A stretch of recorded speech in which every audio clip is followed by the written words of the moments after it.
काशी की पावन धरा पर जन्म लेकर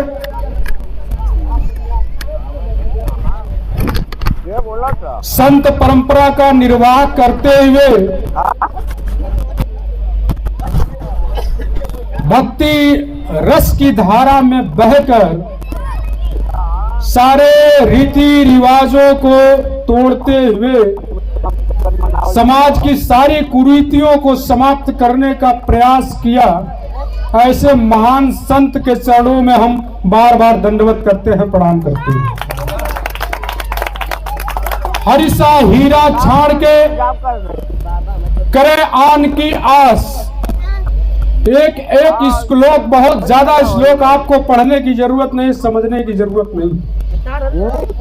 एक श्लोक यदि व्यक्ति उठा लेगा, उसी श्लोक की सारगर्भिता को यदि समझ लिया जाए तो उसमें संत शिरोमणि रविदास जी की जो वाणी है, यदि एक श्लोक से आत्मसात कर ले तो जीवन धन्य हो जाएगा। हरिसा हीरा छाड़ के करे आन की आस, तेंदर जमपुर जाए सत भाखे रविदास।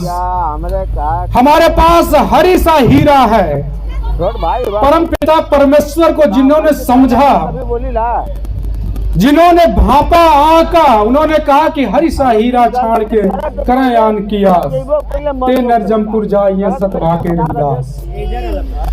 तमाम उनके विचारधाराएं, तमाम श्लोक हमारे और आपके बीच में समाज में ऐसे हैं जो हर रोज हम सुनते हैं, हर रोज समझते हैं कि प्रभु तुम चंदन हम पानी।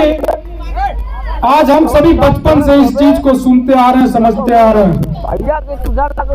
प्रभु तुम चंदन हम पानी, जाकी अंग अंग बास समानी। प्रभु तुम स्वामी हम दासा, ऐसी भक्ति करे रे दासा। तो प्रभु के चरणों में आप अपने आप को समर्पित करेंगे तो आपको परमपिता परमेश्वर का आत्मसात आपकी मन बुद्धि प्रबल होगी। आज समाज में एक कोटेशन, एक पंक्ति बहुत तेजी में चल रही है कि जात जात में जात है जो केतन के पात। आप सोचिए उस व्यक्ति की, उस महान संत की विचारधारा क्या रही होगी कि जिन्होंने पहले इस चीज को कई 100 वर्षों पहले बताया कि जात जात में जात है जो कीर्तन के पात।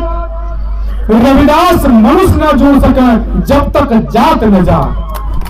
जब तक हमारे और आपके बीच के जो विचारधारा है, जो जात की है, वो नहीं जाएगी तो हमारे और आपका जुड़ाव, आपके प्रेम का जुड़ाव कभी संभव नहीं। इस सबको समझना होगा और सबसे पहले स्वयं का सुधार करना होगा। सबसे पहले स्वयं का सुधार करना होगा। बनारस की पावन धरती पर जन्म हुआ, काशी के उन महान विद्वानों में जिन्होंने रूढ़िवादिता को बरकरार रखा था, उसको तोड़कर एक संत निकलना, ये अपने आप में बहुत बड़ी बात थी। उस समय मन में आस्था और विश्वास लेकर आए थे।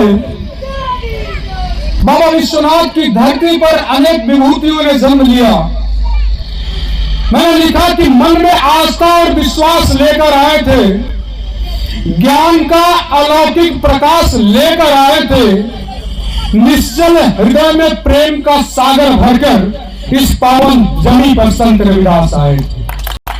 तो अपने निश्चल हृदय में प्रेम का अटूट सागर रहा, अटूट सागर रहा, अटूट भाव रहा, प्रभु के प्रति उनका समर्पण रहा। और आज उस समर्पण को समझने की जरूरत है, सबसे ज्यादा समझने की जरूरत है। मैं हर बार करके यहां से जाता हूं, हर बार मैं चाहता हूं कि मेरे अलावा कोई व्यक्ति इस विचारधारा को आए, यहां से बोले, और कोई अपने भाई बोले, अपने व्यक्ति बोले, अपने बीच का आकर कोई बच्चा इस बात को कहे। हम जब से बचपन से हमारा जब होश है, तब से इस रविदास जयंती में हम लोग आते हैं और आते रहेंगे। जब वहां मनाई जाती थी, जमीन पर बैठ कर रात भर हम लोग सम्मिलित होते थे। परिस्थितियां धीरे धीरे बदली, आज यहाँ है लेकिन हमें सीखने की जरूरत है, समझने की जरूरत है। आज आप यदि नहीं सीखेंगे तो हम और आप बहुत पीछे रह जाएंगे। मैं सभी को ढेर सारा साधुवाद देता हूं और आपके ऊपर प्रभु की कृपा बनी रहे। बहुत बहुत धन्यवाद, बहुत बहुत आभार।